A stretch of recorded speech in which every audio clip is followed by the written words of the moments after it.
என்னோட பேர் Saravanakumar Kumaravasagam. I am the consul general Malaysia for South India.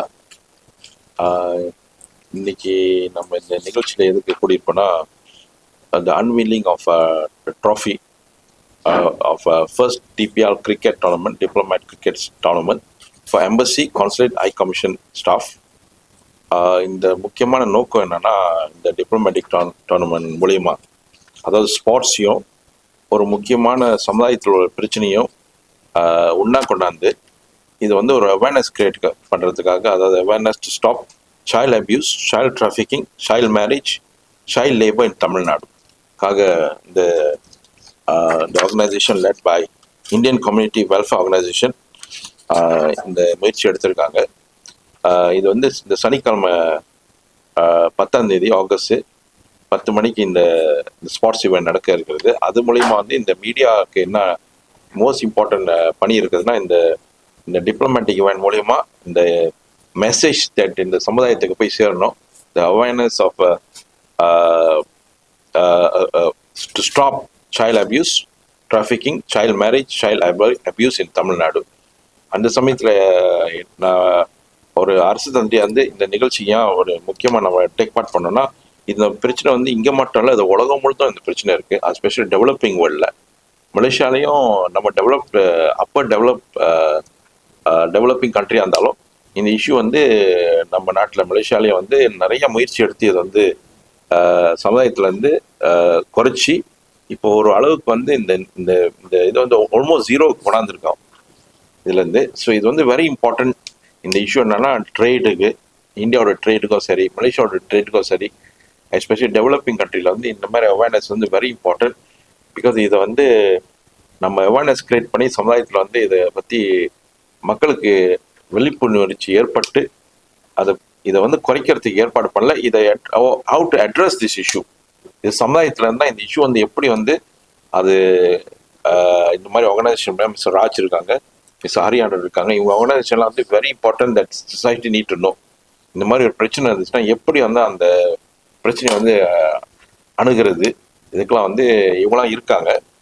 So இதெல்லாம் very important. இந்த மூலயமா அவேர்னஸ் மூலயமா சொல்யூஷன்ஸ் இவங்களாம் கொடுக்க தயாராக இருக்காங்க இந்த இஷ்யூக்கு. ஸோ இந்த டிப்ளமேட்டிக் ஈவெண்ட் வந்து ஒரு லெஜர் ஸ்போர்ட்ஸ் ஈவெண்ட். இது ஒரு create awareness and this organisations are behind that.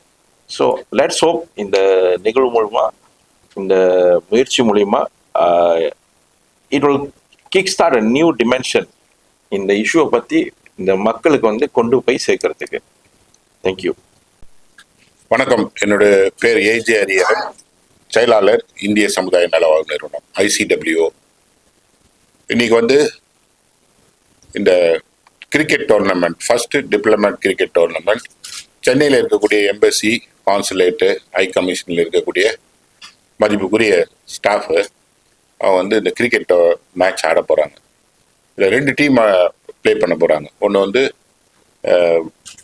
US consul சென்னையிலும், Malaysian consulate general staffs. Match 10ஆம் தேதி வரைக்கும், நாளன்னைக்கு 10ஆம் தேதி சோகாய் கீடான்ற கல்லூரியில் நடக்க போகுது. இது வந்து கிரிக்கெட் மேட்ச்சு, ஒரு NGO கிரிக்கெட் மேட்ச்சு என்ன ஒரு அசோசியேஷன். நாங்கள் we want to take sports as a tool to create awareness to stop child abuse, child marriage, child labor, child trafficking. குழந்தைகளுக்கு எதிராக நடக்கக்கூடிய பாலியல் கொடுமைகளும், குழந்தை தொழிலாளர்களையும், குழந்தை திருமணத்தை தடுப்பதற்கான விழிப்புணர்வுக்காக இந்த நிகழ்ச்சியை ஆர்கனைஸ் பண்ணியிருக்கோம். இன்னைக்கு அவங்க யார் இது டீமில் ஜெயிக்க போகிறாங்க, யார் வந்து 2வது வர போகிறாங்க, தோக்க போகிறாங்க அப்படின்றது முக்கியத்தை விட, இவங்க ரொம்ப முக்கியமான நேரத்தை வந்து நம்மளோட ஸ்பெண்ட் பண்ணி, நம்மளோட கை கோர்த்து இந்த குழந்தைகள் எதிராக நடக்கக்கூடிய கொடுமை தமிழ்நாட்டில் இனி இல்லை என்ற முயற்சியில் அவங்களும் இன்வால்வ் பண்ணியிருக்காங்க. இதுக்கு குறிப்பாக நான் வந்து நன்றி சொல்ல வேண்டியது மதிப்புக்குரிய excellency mister S Saravanakumar Kumaravasagam, அவர் consul general of Malaysian consulate Chennai. ஐயா அவர்களுக்கு உங்களுடைய நன்றி.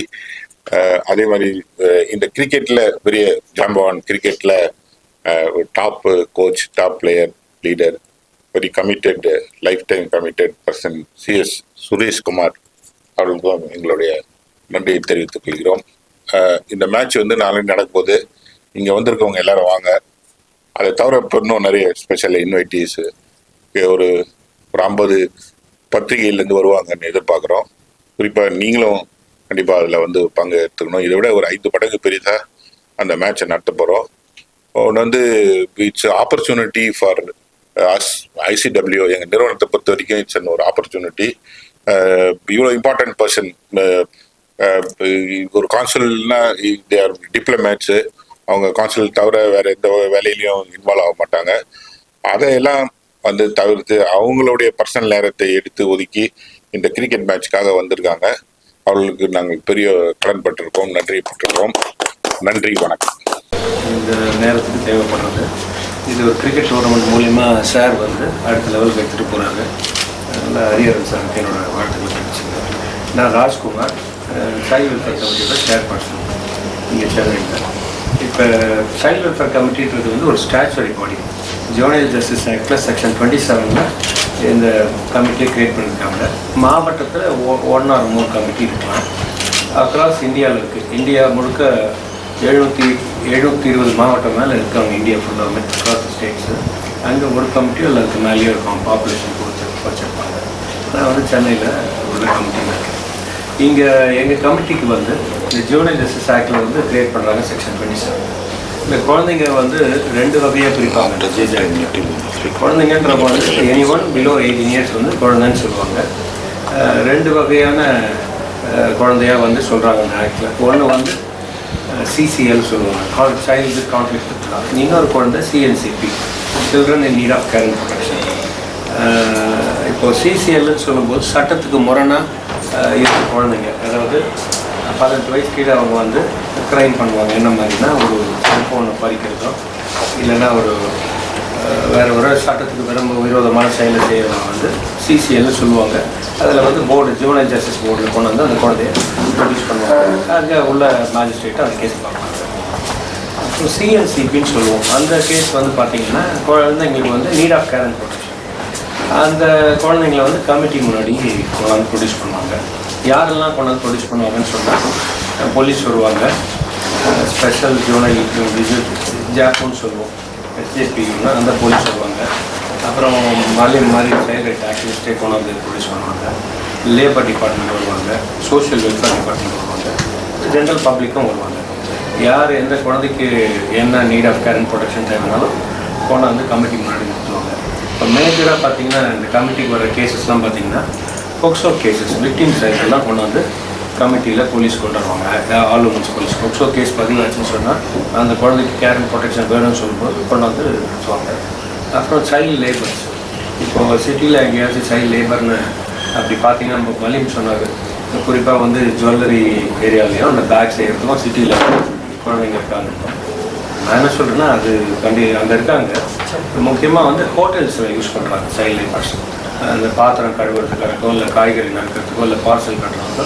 அது ஹோட்டலில் பார்த்தீங்கன்னா ஃப்ரண்ட் டெஸ்கில் இல்லாமல், சர்வீஸ் ஏரியாவில் இல்லாமல், அந்த பேண்ட்ரி ஏரியாவில் பார்த்தீங்கன்னா இருக்கும். நிறைய கேசஸ் வந்து எங்களுக்கு ஹோட்டலில் சர்வீஸ் ஏரியாவில் கொண்டாடுவாங்க. முக்கியமாக வந்து அந்த லேபர் வந்து அவர் சொல்லிட்டாங்க, ஒரு மேல் லேபர்னு அப்பாயிண்ட் பண்ணும்போது ஒரு 7 ரூபா கம்மி இல்லாமல் கிடைக்கும். சைல்டு லேபர்னு 200 300 அவங்க வேலை செய்வாங்க டைம் பார்க்காம. அது முக்கியமான ஒரு காரணம். அப்புறம் பார்த்தீங்கன்னா சைல்டு மேரேஜஸ் வந்து அவர் டீட்டெயிலாக சொல்லிட்டாங்க. சைல்டு மேரேஜஸ் சிட்டியில் நடக்குது இன்னும். இந்த ஜான்வரி டு ஜூன் இந்த லாஸ்ட் 6 monthஸில் பார்த்தீங்கன்னா 18 மேரேஜ் ரிப்போர்ட் ஆகிடுச்சு சென்னையில். So child marriage different reason நடக்குது. இந்த கோவிடுக்கு அப்புறம் பார்த்தீங்கன்னா பேரண்ட்ஸில் ஒரு பேரண்ட் இறந்துடுறாங்க, இல்லை 2 பேரண்ட்டும் இறந்துடுறாங்க. ஸோ அந்த மாதிரி சூழ்நிலையில் அந்த பேரண்ட்டால் படிக்க வைக்க பராமரிக்க முடியலன்னு சொல்லிட்டு சைல்டு மேரேஜ் ஃபோர்ஸ்ஃபுல்லாக அந்த குழந்தை தள்ளப்படுது. அதை நம்ம சொசைட்டி சார்பாக நிச்சயமாக அதை ப்ரிவெண்ட் பண்ணுறதுக்கு நமக்கு ஒரு வாய்ப்பாக, அதாவது நான் என்ன சொல்ல வரேன்னா, நீங்கள் ஹோட்டலில் போகும்போது ஒரு சைல்டு லேபர் யூஸ் பண்ணுறதா தெரிஞ்சால் நீங்கள் 1098 ஃபோன் இன்ஃபார்ம் பண்ணிடலாம். இந்த ஹோட்டலில் சைல்டு லேபர் நான் பார்த்தேன்னு அவங்க லேபர் டிபார்ட்மெண்ட்டோ இல்லை NGOஸோ வந்து ரெஸ்கியூ பண்ணி கொண்டு வருவாங்க. CWC கொண்டு வரும்போது அவங்களுக்கு உண்டான அந்த ஸ்கூலிங்கோ, அவங்க நார்த் இந்தியன்ஸ் வந்து அவங்க பேரண்ட்ஸ் வர வச்சு கவுன்சிலிங் கொடுக்குறதோ இல்லை வேறு ஏதாச்சும் சப்போர்ட் தேவைப்படுதுன்னா அவனோட நேட்டிவ் ஸ்டேட்டில் உள்ள டிஸ்ட்ரிக்டில் உள்ள சைல்டு வெல்ஃபேர் கமிட்டியில் கனெக்ட் பண்ணுறோம். இல்லை அந்த டிஸ்ட்ரிக்ட் கலெக்டர்கிட்ட லெட்டர் எழுதிட்டு அவனோட ஃப்யூச்சர் ரீஹாபிலிட்டேஷனுக்கு என்ன பண்ணணுமோ அந்த கமிட்டி பார்க்கணும். பப்ளிக்காக இருக்கவங்களோட ஒத்துழைப்பு அவசியம் தேவை. இதை அபாலிஷ் பண்ணணும். கவர்மெண்ட் வந்து 100% சைல்டு லேபர் ஃப்ரீ ஸ்டேட்டாக கொண்டாடணும்னு முதலமைச்சர் வந்து சொல்லியிருக்காரு. அதனால் அதில் பப்ளிக்கோட கான்ட்ரிபியூஷனும் ரொம்ப முக்கியமாக நினைக்கிறோம். ஏன்னா அதனால் இப்போ சொன்ன மாதிரி ஒரு சைல்டு லேபர் இருக்க கடையில் வாங்கக்கூடாது. பப்ளிக்கு ஒரு கம்ப்ளைண்ட் பண்ணிடலாம். அதாவது அவங்க 1098 சைல்டு லைனுக்கோ இல்லைன்னா லோக்கலில் உள்ள லேபர் ஆஃபீஸருக்கோ பார்த்து கம்ப்ளைண்ட் பண்ணி அதை ப்ரிவென்ட் பண்ணலாம். வணக்கம், நன்றி. இப்போ இருக்குது யூத் அவர் சொன்ன மாதிரி ரொம்ப இம்பார்ட்டண்ட்டு. நான் 1/3 of the people population is youth. அந்த யூத்தில் lot of people have taken up cricket also after IPL. ஒரு 10 வருஷம் 15 வருஷம் முன்னாடி அவளுக்கு கிரிக்கெட் இதில் இந்த youth have taken up so much of IPL வந்ததுக்கு அப்புறம் cricket is got next level. இப்போ உங்களுக்கே தெரியும் a lot of children also take up to cricket, so that way also this is commemorative of the cricket awareness கொண்டு வந்துட்டு children அது மாதிரி cricket போர் சில்ட்ரனுக்கு இந்த மாதிரி அவங்களுக்கு அதுலேயும் டேலண்ட் இருக்கும். இப்போ வந்து வெறும் பாத்திரம் தேக்கரில் தான் ஜுவல்லரி ஷாப்பில் ஒர்க் பண்ணுறதும் கிடையாது. நான் நிறைய சில்ட்ரனை பார்த்துருக்கேன், நிறைய NGOs இப்போ ஹெல்ப் பண்ணியிருக்கேன் நானும். அதாவது ஆர்ஃபன்ஸ் சைல்டு. இன்ஃபேக்ட் இங்கே வந்தாங்க நியூசிலாந்து டீம் வேர்ல்ட் கப் போது இங்கே வந்தாங்க NGOலேருந்து ஒரு 50 பேர் வந்தாங்க. நல்ல டேலண்ட் இருக்குது. எல்லாம் ஆர்ஃபன் சைல்டு, எல்லாம் யூத், எல்லாம் மிஸ்யூஸ்டு பீப்புள். அப்பா யாரும் அம்மான்னு தெரியாது. இந்த NGOs கொண்டு வந்தாங்க. நல்லா bowling போடுறான், நல்லா பேட்டிங் ஆடுறான். என்ன நீ பண்ணணும்னு கேட்டால் இந்தியா காணணுன்றான். அந்த மாதிரி அந்த NGOs given them the confidence and also giving the path to play and also you can also shine. You can also play for India ன்னு ஒரு ஹோப் கொண்டு வந்திருக்காங்க. ஒன்றுமே இல்லாத பையனுக்கு அதெல்லாம் பெரிய விஷயமா இருந்தது. I was one of the coaches there for them, helped them and talent was very good. So அது ஒரு அவேர்னஸ் இருக்குது. அது கூட நீங்கள் அவேர்னஸ் எடுத்துட்டு we can go to some place where they are promoting people who are poor people, and we also try to help as much as possible through NGOs to develop the cricket. Love, cricket is a love. வேறு ஒன்றும் கிடையாது. Cricket தான் religion in India. Cricket தான் அப்பா தாத்தாவுக்கு சரியா பையனுக்கு சரியா எல்லாரும் சரி குழந்தைக்கு முன்னாடியும் சரி கிரிக்கெட் தான் அவங்களுக்கு எல்லாம் இந்த ஊரில். அது ஒரு நல்ல ஒரு பாஸ்ட் டைம், நல்ல ஃபியூச்சர் இருக்குது அதில் கூட நீங்கள் டைவர்ட் பண்ணி அதெல்லாம் ஹெல்ப் பண்ணலாம். I wish all of them, Hari sir, for him to such a great man, big man has come here and he is willing to support all this. It's a very big thing, sir. Fantastic, beautiful, and thank you Rajkumar. We will keep it up also. Good luck, all the best. ஒவ்வொரு பகுதியில் ஒரு விதமான வேலைக்கு அழைச்சிட்டு வருவாங்க. இப்போது நம்ம சென்னை போன்ற பகுதிகளில் பார்த்தீங்கன்னாக்கா ஜுவல் மேக்கிங், நகைப்பட்டறை, அதுக்கு அதிகமான வருவாங்க. பேக் ஸ்டிச்சிங் அந்த மாதிரி வேலைக்கு வந்து அதிகமான வருவாங்க. இதில் தான் பஞ்சு அதிகமான குழந்தைகள் வருவாங்க. இதை தாண்டி அங்கங்கே கடைகளில் வேலை செய்வதற்கு, அதுக்கப்புறம் பார்த்தீங்கன்னா திருவள்ளூர் போன்ற மாவட்டங்களில் பார்த்தீங்கன்னாக்கா என்ன சொல்கிறது, செங்கல் சூளைகளில் வேலை செய்கிறதுக்காக குழந்தைகளை அழைச்சிட்டு வராங்க. நிறைய குழந்தைகள் பெக்கிங்காக வந்து இங்கே பார்க்கணும். நிறைய பிச்சை எடுக்கிறவங்களை நீங்கள் வந்து பார்க்கலாம். இன்றைக்கி கூட சில குழந்தைகளை பார்த்தோம். அவங்களாம் ஆந்திராவிலேருந்து இங்கே அழைச்சி வரப்படுறாங்க. சில பேர் குடும்பத்தோடையே வர்றாங்க. இது மாதிரியான பகுதிக்கு வராங்க. இதுவே வந்து பார்த்தீங்கன்னாக்கா நம்ம நாமக்கல், சேலம் போன்ற பகுதிகளில் பார்த்தீங்கன்னாக்கா கோழி பண்ணைகளில் வேலை செய்கிறதுக்கு வராங்க. சிலது சீசனல் பிஸ்னஸ் பார்த்தீங்கன்னாக்கா அந்த வாத்து மேய்க்கிறதுக்கு கூட நிறையா குழந்தைகள் கொண்டு வருவாங்க. அது எப்போ வரும்னு கேட்டிங்கன்னா வயலில் அந்த அறுப்பு அறுத்ததுக்கப்புறம் அந்த வாத்து வந்து மேய்க்கணும். ஒரு குழந்தைக்கு பார்த்தீங்கன்னா 200 வாத்து 300 வாத்து இருக்கும். காலைல 5 மணிக்கெலாம் அந்த வயலில் இறக்கி விட்டு அந்த குழந்தைங்க அந்த வாத்தை ஒரு குச்சை வச்சு தட்டினா ஒரு பக்கமாக போகும், இப்படி தட்டினா அந்த பக்கமாக போகும். அந்த குழந்தைய அந்த வாத்தை பார்த்துக்கிறது அந்த குழந்தைங்களோட வேலையாக இருக்குது. இது மாதிரி பல்வேறு பணிகளுக்காக இவங்க வந்து கன்ஸ்ட்ரக்ஷனுக்காக கொண்டு வராங்க. இது மாதிரி பல்வேறு வேலைகளுக்காக திருப்பூர், கோயம்புத்தூர் போன்ற பகுதிகளில் பார்த்தீங்கன்னா டெக்ஸ்டைல் வெளியில் வேலை செய்கிறதுக்காக நிறைய பேர் வராங்க. நாங்கள் நிறைய பேர் ரெஸ்கியூ பண்ணியிருப்போம். அந்த மாதிரி டெக்ஸ்டைல் மில்லு. சுமங்கலி திட்டம்னு மிக ஒரு பழைய திட்டம். சுமங்கலி திட்டம்னா ஒன்றும் இல்லை, இந்த பர்டிகுலர்லி இந்த அடலசன்ட் கேர்ள்ஸ் இருக்காங்க இல்லையா, அவங்களுக்கு வந்து அவங்கள வேலைக்கு எடுப்பாங்க. சொல்லும்போது என்ன எடுப்பாங்க, எங்ககிட்ட வந்து ஒரு 3 வருஷம் கான்ட்ராக்டில் வேலை செய்யணும். 3 வருஷம் கான்ட்ராக்ட் முடியும் போது உனக்கு வந்து ஒரு லம்சம் அமௌண்ட்டு ஒரு கிராமம் இல்லை 1 பவுன் நகை கொடுத்துருவோம், அதை வச்சு நீ வந்து திருமணம் பண்ணிக்கலாம் அப்படின்னு சொல்லிட்டு, அதுதான் சுமங்கலி திட்டம்னு பேர். நிறைய நேரங்களில் இந்த 3 இயர்ஸ் கான்ட்ராக்டை இந்த பிள்ளைங்களால் கம்ப்ளீட் பண்ண முடியாது. ஒர்க் ப்ரெஷர்னால பாதிலே வந்துடுவாங்க. வந்தால் அப்போ அவங்களுக்கு அந்த பெனிஃபிட்டு கிடைக்காது. இன்றைக்கி அது வந்து பரவலாக தடை செய்யப்பட்டுருச்சு. நிறைய இடங்களில் இப்போது சுமங்கலி திட்டம்னு ஒன்று வைக்கிறது இல்லை. பட் ஆனால் டெக்ஸ்டைல் மில்ஸில் நிறையா குழந்தைகளை வச்சுக்கிறாங்க. அங்கே என்ன பிரச்சனை அப்படின்னு கேட்டிங்கன்னா, அவங்கள பொறுத்த வரைக்கும் 14 வயசு கம்ப்ளீட் ஆனால் ஃபேக்ட்ரிஸில் வச்சுக்கலாம். ஏன்னா அது ஃபேக்ட்ரிஸ் ஆக்ட் அது அலோவ் பண்ணுது. 15 வயசு இருந்தால் ஃபேக்ட்ரிஸ் ஆக்ட் அலோவ் பண்ணுது. மெடிக்கலில் ஒரு ஃபிட்னஸ் சர்டிஃபிகேட் வாங்கிட்டு குழந்தைய வேலைக்கு வச்சுக்கலாம் அப்படின்னு. எங்களை மாதிரி ஆக்டிவிஸ்ட் என்ன சொல்கிறோம், 18 வயசு வரைக்கும் எந்த குழந்தையும் எந்த வேலையிலையும் வைக்காதீங்க. அப்படின்னு நம்ம வந்து சொல்கிறோம்.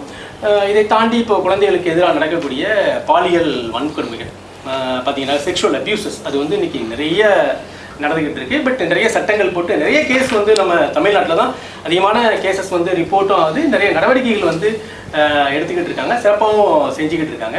இந்த போக்சோ அதாவது இந்த பாலியல் வன்புணர்வு பார்த்தீங்கன்னா அதிகமான குற்றங்கள் யாரால் நடக்குதுன்னா அந்த குழந்தைக்கு பரிச்சயமானவர்களால் தான் நடக்குது அப்படின்னு சொல்லி நிறைய புள்ளி விவரங்கள் சொல்லுது.